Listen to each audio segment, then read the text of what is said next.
আচ্ছা বলো তো, দোল পূর্ণিমায় কার কার বাড়িতে এরকম ভুজিয়া বানিয়েছো তোমরা? যদি বানিয়ে না থাকো তাহলে এক্ষুনি চটপট বানিয়ে নাও।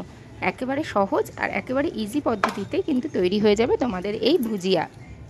কড়াইতে 2 চামচ মতো ঘি গরম করে নাও, আর তাতে যতগুলো তোমাদের নিজেদের ইচ্ছে মতো ড্রাই ফ্রুটস একেবারে ভেজে তুলে নাও। আমি এখানে দিয়েছি কাজু বাদাম, কাঠবাদামের গুঁড়ো দিয়েছি। তোমরা চাইলে তোমাদের ইচ্ছে মতো ড্রাই ফ্রুটস আরও কিছু অ্যাড করতে পারো। এটা একেবারেই অপশনাল, তোমাদের যেমন মনে হবে তোমরা দিতেই পারো। অল্প হালকা আঁচে একেবারে একটু ভাজা ভাজা করে নেবে, তারপরে সম্পূর্ণটা একটা পর আবারও 2 চামচ মতো ঘি আমি এটাতে অ্যাড করেছি। তার মধ্যে দিয়ে দিয়েছি সুজি। তোমরা তোমাদের মতো সুজি কিন্তু দিতে পারো। আমি এখানে প্রায় অর্ধেক পরিমাণে সুজি দিয়েছি। সুজিটা বেশ লাল লাল করে আমি হালকা আঁচে ভেজে নেব। তোমরা লাল লাল করে একেবারে ভেজে নেবে। দেখো বেশ কিছুক্ষণ ভাজার পর দেখো লাল হয়ে গেছে। এরপর এটার মধ্যে আমি দিয়ে দেবো যে আগে থেকে ভেজে রেখেছিলাম যে ড্রাই ফ্রুটসগুলো, সেই ড্রাই ফ্রুটসগুলো সম্পূর্ণ এই ভুজিয়াতে কিন্তু চিনি অ্যাড করিনি, তবে চিনি মানে সামান্য চিনি অ্যাড করিনি। এটাতে আমি দিয়েছি চিনির গুঁড়ো। তোমরা কিন্তু চিনির গুঁড়োটাই দেবে, তাতে কি হবে, এই যে আমি যেই সুজির যে পুরটা বানিয়েছি এই পুরটার সাথে চিনিগুলো খুব ভালোভাবে কিন্তু মিশে যাবে। কারণ গোটা চিনি দিলে সেটা কিন্তু গলতে একটু সময় নেয়, আর এগুলো মুখে পড়লে একটু কটকট করবে। সেই জন্য আমি ভুজিয়ার জন্য 2 বাটি নিয়েছি ময়দা। তোমরা তোমাদের ইচ্ছে মতো ময়দা নিয়ে নেবে। যতটা পরিমাণে ভুজিয়া করবে ততটা পরিমাণেই তোমরা ময়দা কিন্তু নিতে পারো, এতে কোনো রকম কোনো মাপের ব্যাপার নেই। আর দিয়েছি যতটা, তোমরা হয়তো 2 চামচ বা 2 বাটি মতো যদি ময়দা নাও, তাতে আমি 125 ml মতো ঘি নিয়েছি। তোমরা তোমাদের ইচ্ছে মতো নিয়ে ভালোভাবে কিন্তু ময়দাটা একেবারে ময়াম দিয়ে নেবে।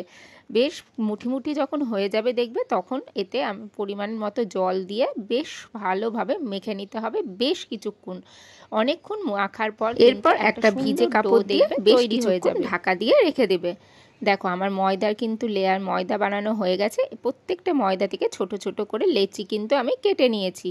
প্রত্যেক ময়দা থেকে লেচিগুলো পরিমাণ মতো ছোট ছোট করে কিন্তু কেটে তোমরা আলাদা করে রেখে দেবে। দিয়ে বেশ ভালো মতো করে গুলি করে নেবে। নিয়ে একটা বাটিতে পরিমাণ মতো একটু ময়দা নেবে, যাতে একটু মানে আমাদের যে ভুজিয়াটা হবে সেটা বেলতে যেন একটু সুবিধা হয়। সামান্য ময়দা আমি যে কোনো বাজারে তোমরা কিন্তু আমার এই ধরনের যে শেপের যে কৌটোগুলো সেগুলো কিন্তু তোমরা খুঁজে পাবে অ্যাভেলেবেল।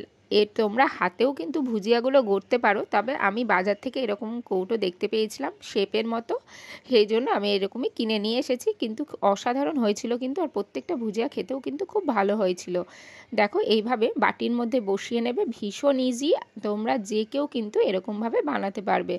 1 চামচ মতো আমি ড্রাই ফ্রুটসের সুজির পুরটা দিয়ে দিয়েছি, দিয়ে মুখটা বন্ধ করে দিলাম। এইবার বাইরে থেকে যে ময়দাটা আমার বেরিয়ে এসেছে সেই ময়দাগুলো আমি একেবারে কেটে বাদ দিয়ে দেব। দেখো কি সুন্দর লাগছে না দেখতে, মনে হচ্ছে যেন পুরো পিঠের একেবারে আমরা যেমন পিঠে বানাই সেই পিঠের মতোই কিন্তু তৈরি হয়েছে। দেখো এইভাবে প্রত্যেকটা ভুজিয়া কিন্তু আমি একেবারে গড়ে নিয়েছি। দেখো ভুজিয়াগুলো দেখতে কতটা সুন্দর হয়েছে, আর শেপটাও কিন্তু খুব ভালো হয়েছে। তোমরা হাতেও চাইলে করতে পারো, তবে এইভাবে করলে কিন্তু খেতেও ভালো লাগছিল আর খুব সুন্দর দেখতেও হয়েছিল। কারণ হোলির দিন বা যে কোনো পুজো পার্বণে বাড়িতে যে অতিথি আসবে, তারা যদি এরকম শেপের একটা ভুজিয়া মুখের সামনে পায়, তারা তো আনন্দে আত্মহারা হয়ে যাবে। প্রত্যেকটা ভুজিয়া কিন্তু আমি এইভাবে কিন্তু প্রত্যেকটা গড়ে আস্তে আস্তে গড়ে নিয়েছি। বেশ কিছুটা গড়ে নেবে। তোমরা বাড়িতে কে কী রান্না করে খেলে আর কেমন কী রান্না করলে, কী হোলি কেমনভাবে তোমরা হোলি খেললে আমাকে কিন্তু জানাতে ভুলবে না। আর আমি তো বেশ মজা করেছি দোল পূর্ণিমায়, যেমন খাওয়া দাওয়াও হয়েছিল তেমনি সবাই মিলে দোলও খেলেছিলাম। দেখো গল্প করতে করতে প্রত্যেকটা কিন্তু আমার ভুজিয়া একেবারে গড়ে নিয়েছি। এবার একটা ফ্রাই প্যানে তেল কিছুটা নিয়ে গরম করে নিয়ে একটা একটা ভুজিয়া একেবারে লো ফ্লেমে কিন্তু ভেজে নিতে হবে। প্রত্যেকটা ভুজিয়া দেখো দেখতে কতটা সুন্দর হয়েছে না? বিশ্বাস করো বন্ধুরা, ভীষণ ভালো খেতে হয়েছিল। বাড়িতে কিন্তু নিশ্চয়ই ট্রাই করবে, একবার না একবার ট্রাই করেই দেখবে। এইটুকু বলতে পারি খুব ভালো লাগবে খেতে, আর বেশ মচমচে। আর তোমরা যদি চাও তাহলে এয়ার কন্টেনারে বেশ কিছুক্ষণ কিন্তু এভাবে রেখেও দিতে পারো, কোনো অসুবিধে নেই। বেশ কিছুদিন কিন্তু এগুলো ভালো থাকবে তোমাদের, আর যখন মন হবে বের করে তোমরা খেয়ে নেবে। প্রত্যেকটা ভুজিয়া কিন্তু দেখো কতটা ফুলেছে আর দেখতে কতটা ভালো হয়েছে। আমার ভিডিওগুলো যদি তোমাদের ভালো লেগে থাকে, একটা লাইক, শেয়ার আর সাবস্ক্রাইব করতে কিন্তু ভুলো না।